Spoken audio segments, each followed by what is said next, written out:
This country is literally destroying the middle class because the haves, they're having, and the have-nots are really struggling. I hear that. I don't know how much more I can help my adult kids. And don't come at me and say, oh, well, they stop eating avocado and toast in Starbucks. They don't work hard enough. Get fucked, first of all. My oldest daughter was working 6 days a week, 12-hour days, while pregnant. It is so refreshing to hear somebody from our parents' generation acknowledge that the struggles of millennials have nothing to do with avocado toast and coffee. Keep preaching, girl. I can't imagine that this rant is going to take a wrong turn anywhere. Her husband couldn't work because they couldn't afford daycare. Oh, I know, right? Isn't it sad how so many people today can't afford to have children and start a family because you need 2 people working to pay the bills, but childcare costs more than a full-time job pays? Imagine the difference it would make in so many people's lives if instead of giving wealthy people another tax cut, we had something like subsidized childcare. She is working 6 days a week, 12-hour days, while pregnant, to try to save as much as they possibly can. Finally purchased this home. They pay $1,800 a month. I got a house for $220,000 as well back in 2014. My mortgage is only $1,100 a month,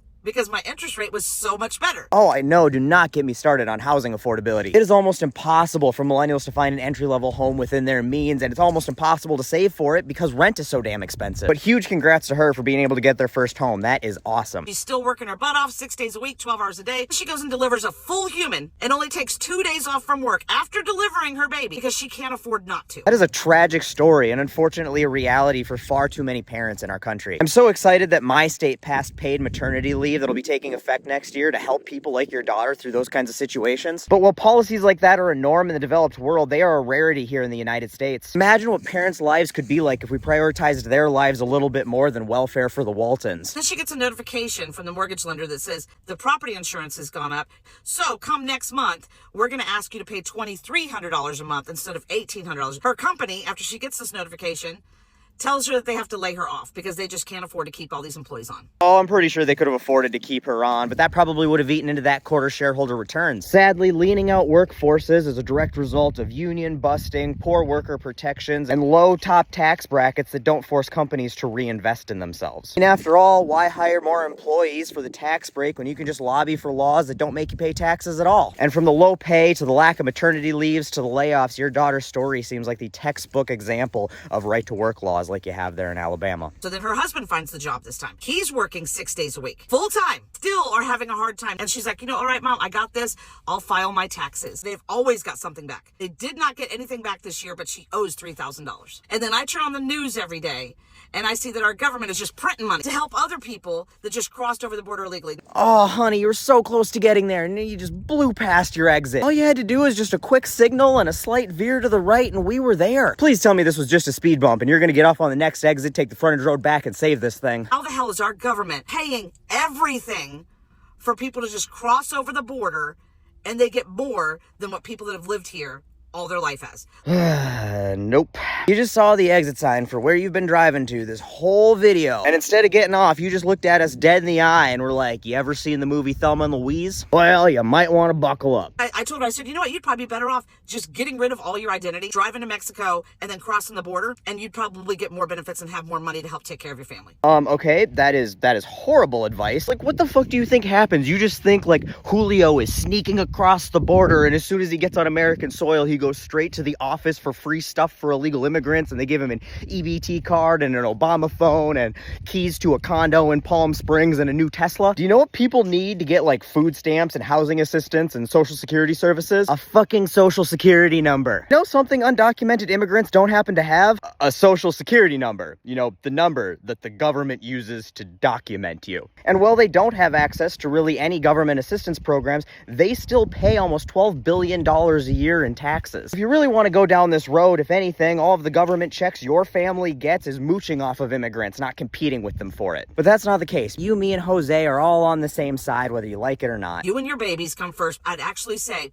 fuck it, don't pay your taxes. Oh, wow, you are full of awful advice. If you think paying your taxes is expensive, just wait till you find out how much it costs to not pay them. And if you think your pay sucks now, wait till you see what inmates get paid. Yo, we the people outnumber the haves. All right, you know what? I'm gonna stop you there. Because you just continue to impale yourself with the point and still miss it. It's like watching somebody beat their head against the wall to try to get rid of a headache. It's like, it's painful to watch. You've said it this whole rant. It's between the haves and the have-nots. You're experiencing right now, firsthand, real time, how hard your daughter's generation has to work to not even get by. You're basically acknowledging how no living generation has had to work so hard for so little. You pointed out that your daughter's wages are so low that even working 12 hours a day, 6 days a week, they can't pay their mortgage. You pointed out that their childcare costs more than a full-time job would pay. You explained how she was forced to go back to work 2 days after giving birth, how she's got no protections from the bank jacking up her mortgage payment $500 a month, and how housing costs are so expensive that it was nearly impossible for her to afford that house to begin with. And you said out loud that the whole reason that your daughter's generation has to live through this awful experience is because the haves, and I quote, are really having. But did you suggest raising the minimum wage so the haves are forced to pay the have-nots a little bit more? Nah. Did you say maybe we should increase the tax rate on the haves a little bit and use that money to provide something like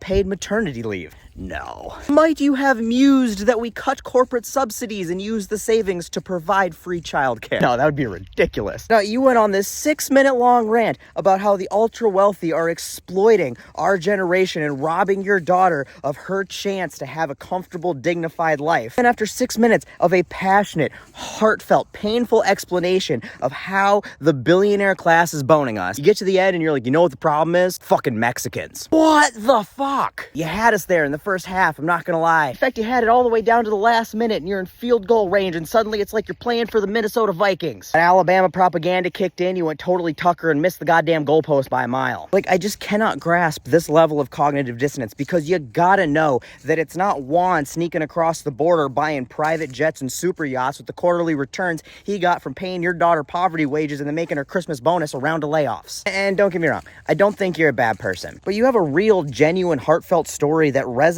with a lot of people and you have the platform to tell it. Don't ruin it with such a shit take, because building a wall isn't going to help your daughter pay her mortgage. But using your platform to tell people to vote for politicians and policies that seek to give people like your daughter higher wages and health care and child care and maternity leave, that just might.